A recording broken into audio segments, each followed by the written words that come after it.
What I wanted to talk about was maybe some of you guys heard that TGS is not going to have an English on-site stream this year. And to clarify, I don't do Street Fighter V stuff anymore. I don't plan on ever doing it again. So it's not even directly implicating me as a part of this, right? But what I need you guys to understand is this. What I wanted to talk about was some reason why I think that that's weird. And I think it starts with this. This is the proposed plan for the Street Fighter League in Japan. I want to talk about why I think Street Fighter League fucking sucks. Why I think it's trash. But first, look at the JP side. Look at the difference in process, in how much effort and how many layers of competition there are to even get to the draft here. First, think of the ways to qualify for the Japanese path. There's the college league. There's a series of tournaments that happen at universities where you can sign up as a team. The winning team from the College Japan League, which has 3 people, will then get access to the tryout here. Then there's the Arcade League, which is going to be featured as a part of Toshinsai, right? The national Taito-sponsored tournament that Matsuda does every year for a bunch of games, right? Like Street Fighter, Guilty Gear, all those. But the Street Fighter V portion of this will be a qualifier for this Street Fighter League. And you see here, that's what this path represents. So the point is, teams signing up are having to win. They're having to go through layers of competition to even get to this point. Hang with me. 3 teams get in from this arcade. Okay? Then there's the Rookie Caravan, where you compete. And again, all of these you have to remember in Japan, these are non-pro license holders. These are just everyday players, right? For the most part. Some actually are pretty well renowned, but they just haven't participated enough or gotten access to any of the pro license stuff in Japan, which is still kind of like, it's a little nuanced. But anyway, Rookies Caravan. You enter this, 6 teams making 18 players, then advance to the Rookies Caravan final. From that final, 2 teams of 6 players then proceed to the tryout. Okay? So now you have 2 plus 1 plus 3. That's 6 teams of 18 players. But look at the layers of comp. A 2-tiered qualification process here. You had to win a tournament here, win a very competitive tournament here. You had to win a league series here, right? You're already having to compete through layers of competition. From this tryout, right, remember the 6 teams, 18 players, these players then advance after performing in the tryout. Because that tryout's just like, you see how people do or whatever, right? They advance to this stage. In addition to 6 other players who hold pro licenses that were not nominated as captains. Making a total of 24 players. We reduced that 24 players down to 12. From that 12, they join the 6 captain players. And then from that pool of 18, that's where your 6 JP Pro League teams will be decided. In this stage of the competition only is the ban rule going to happen. This is their actual league. All of this is foreplay. But look at the tiers of competition here. If you get in through Rookies Caravan, you went through what, 1, 2, 3? You went through 3, 4 layers of comp. Now, what you should know is that even in Japan, when they announced that the Pro League series here would feature the infamous ban rule, reception was not very positive. And for good reason, because that shit is fucking whack.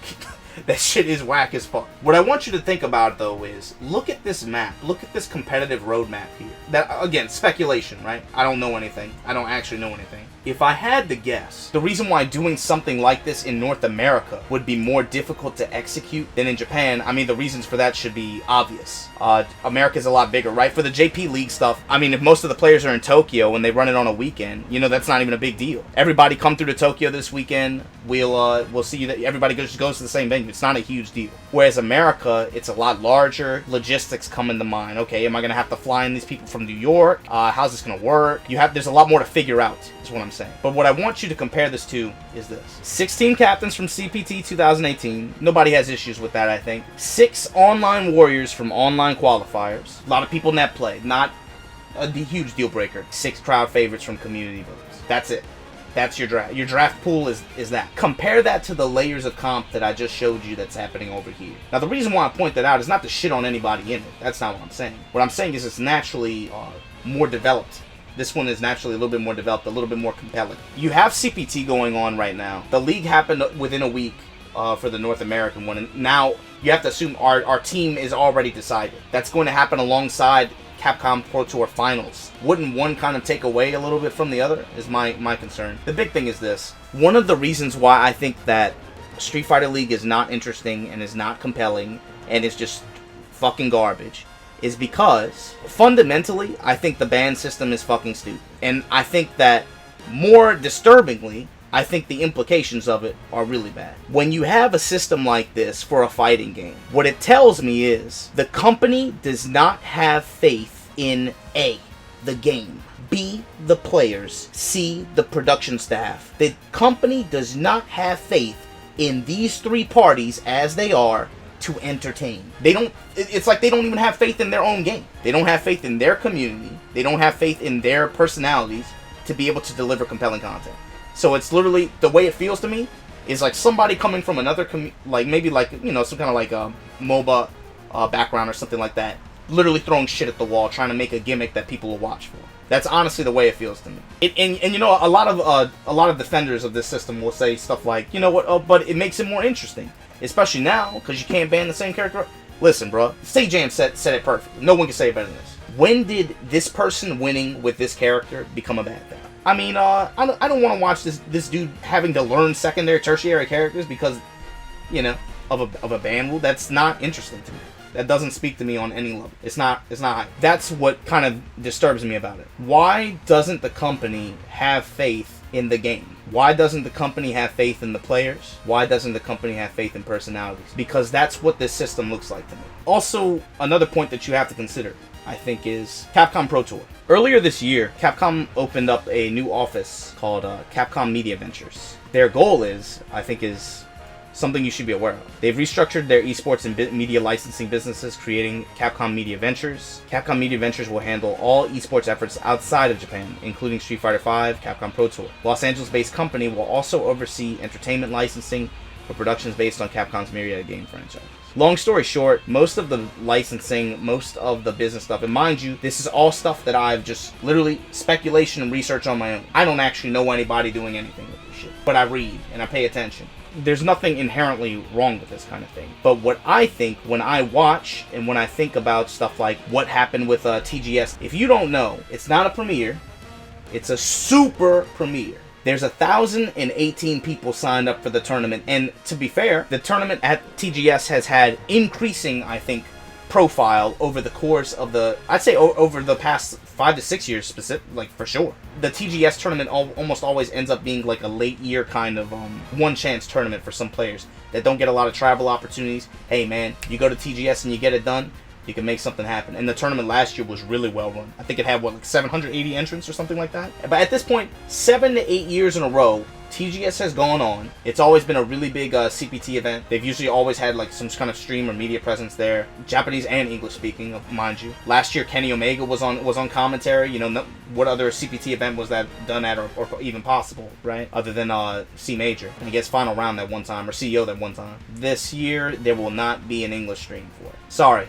There will be an English stream for it, but it will not be on site. What part of that broke down to make that happen? It got me thinking a little bit more about stuff like this. When you think about Capcom Pro Tour, who do you think about? You know, when I think about it, I thought about people like Haunts. I thought about people like Matt D. I thought about people like Combo Fiend. There's a lot of people that were instrumental in building it to its profile up until now that are no longer doing that. I want you to think about this. 2017, Razer, the official fight stick of the Capcom Pro Tour. Twitch, the official service of the Capcom Pro Tour. It was building towards sponsorship for a little while, and then last year you saw it lose sponsorship. This year, how much sponsorship does CPT have this year? So let me tell you how I feel.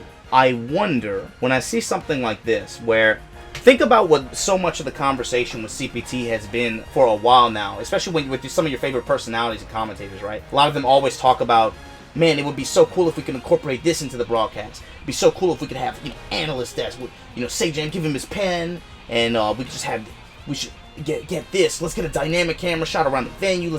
We're always talking about ideas. We're always talking about how to improve, how to have progress with the streams, with the broadcast, make it more engaging. Do you think the money to do that stuff has grown or decreased in the past 4 to 5 years?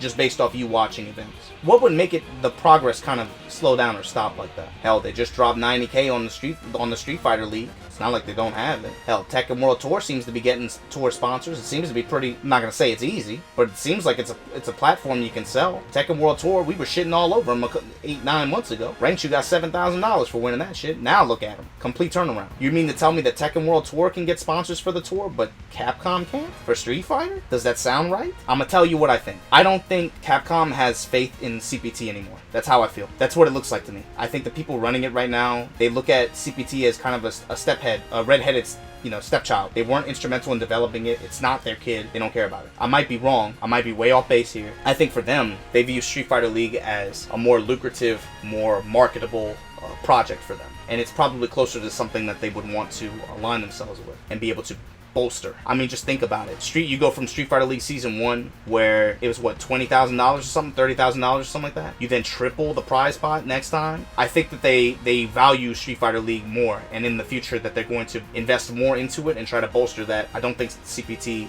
is what they like or what they want to continue to focus on. And I say that because of recurring themes that I've noticed. And this case was this weekend's TGS stream, I think, just being one of them. You mean to tell me you're going to have a $65,000 prize pool with one of the biggest stages in the world, in Asia, certainly in Asia, the second largest tournament for the game in 2019? You're not going to have an on-site English stream? Here, I'll show you. I'm on site here at the Tokyo Game Show Street Fighter V CPT Super Premiere Restream, and we're live. Are you ready? Let's fucking get it. Coming at you live from Southern California in Sammy Fish's bedroom. You know, that kind of shit.